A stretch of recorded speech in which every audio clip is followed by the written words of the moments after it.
Hello, this is Jessica Valencia. This speech is for public speaking, public speaking being a tribute to my mother, Maria Messina. Maria Messina was born in January 7th, 1960. She was married to my father in 1978. In 1979, she had daughter, Jessica Messina. In 1981, she had a son, Mauricio Messina. 1990, she gave birth to Heriberto Messina. This is pretty much when things changed. In the process of her pregnancy, she found that she had high blood pressure and it was starting to affect her kidneys, and her body was also releasing protein through the organs that was affecting her body as well. At 6 months of her pregnancy, she was um, she was high blood pressure. Stayed in the hospital until she gave birth. She had high blood pressure and she stayed in the hospital until she gave birth. Sorry, I wrote this down. In 1992, she gave birth to Fabian Messina. At this point, she already knew that there was an existing issue with her high blood pressure and her kidney, so she already knew it was going to be a high risk pregnancy. The doctor had requested to do an abortion because there was a high chance that they would not survive, either or would not survive the pregnancy. So my mother went ahead and signed the waiver that she was aware that it was a high risk, and she still proceeded with the pregnancy. Um, Abortion was not an option for her. During the late 1990s, high blood pressure was continuously an issue that she was working on. She was taking medication for that as well. She continued attending doctor's appointments and was controlling the high blood pressure with medication. In 2004, she finally got surgery for the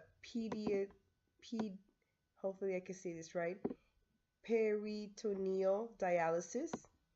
She had the surgery because her kidneys were deteriorating, so it was already time for dialysis. I went with her. She was cracking jokes the whole way into the surgery room, and while I was so nervous, it was nerve-wracking. Um, in 2004, she also uh, put after she got the surgery for the um, peritoneal dialysis surgery, she also was put in the waiting list, kidney waiting list. Um, and that was in the kidney waiting list in UCLA. From 2005 to 2008, while we were waiting on the kidney transplant, my mother also traveled a lot. She went to visit several family members, was able to enjoy her life fully with the dialysis, with the at-home dialysis.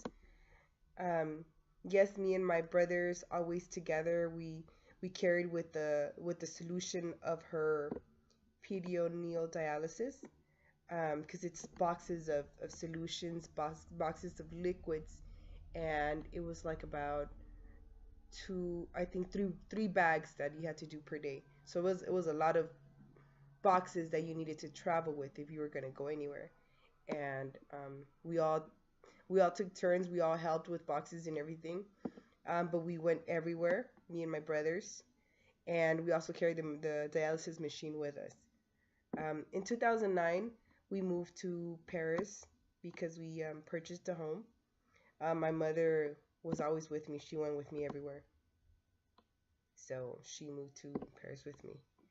In 2010, she applied for Scripps transplant waiting list, and this is in San Diego, California. So it's a separate list from UCLA. So now she was enrolled in two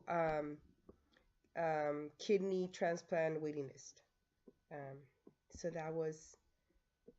That was back in 2010. In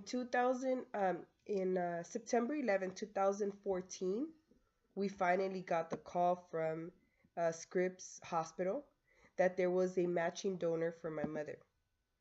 Um, so my brother, so my brother drove out to Scripps Hospital with her and proceeded to get the kidney transplant. So it actually happened in September 11, 2014. So right now she has her kidney presently. My mother is a survivor of kidney failure and with a kidney transplant. As of September 11, 2018, it will be 4 years um, with her new kidney. So I know it sounds like a lot of negativity, but it's a nice story, I guess, at the end, because she's a survivor. She's she's a warrior. She kept fighting and fighting. She never gave up. She also wanted me to put a special note that in 2006 she received a blood transfusion that was advised, and she was advised that she would not be able to um, qualify for another kidney transplant. She would not be able to qualify for a match because her body had too many antibodies because of that blood transfusion she received. And thank goodness to for Scripps Hospital, they were able to give her a kidney. They were able to find a matching donor, and within 4 years of being on the waiting list with them, which is a great big deal. With in UCLA, it was almost 10, 11 years. So that's my tribute to my mother because I believe she's a warrior, and she we went through a lot of well, my mother went through a lot, and we went through it with her because we had to go to doctor's appointments. We had to drive to San Diego several times. I had to go. It was a lot, but she was we it was worth it because now she has her kidney and she's doing a lot better. And this is my mother here. Hello. Muchas gracias a mis doctores, a Medical Medicare y a todas las personas que hicieron posible mi trasplante, especialmente el donador y a su familia. Que Dios los bendiga. Muchas gracias. Quien esté en esta situación que yo estuve, que nunca pierdan la fe, que Dios existe y mucha gente buena en este mundo también existe. Gracias. So there you go. That one's my warrior, the rock in my life. Thank you.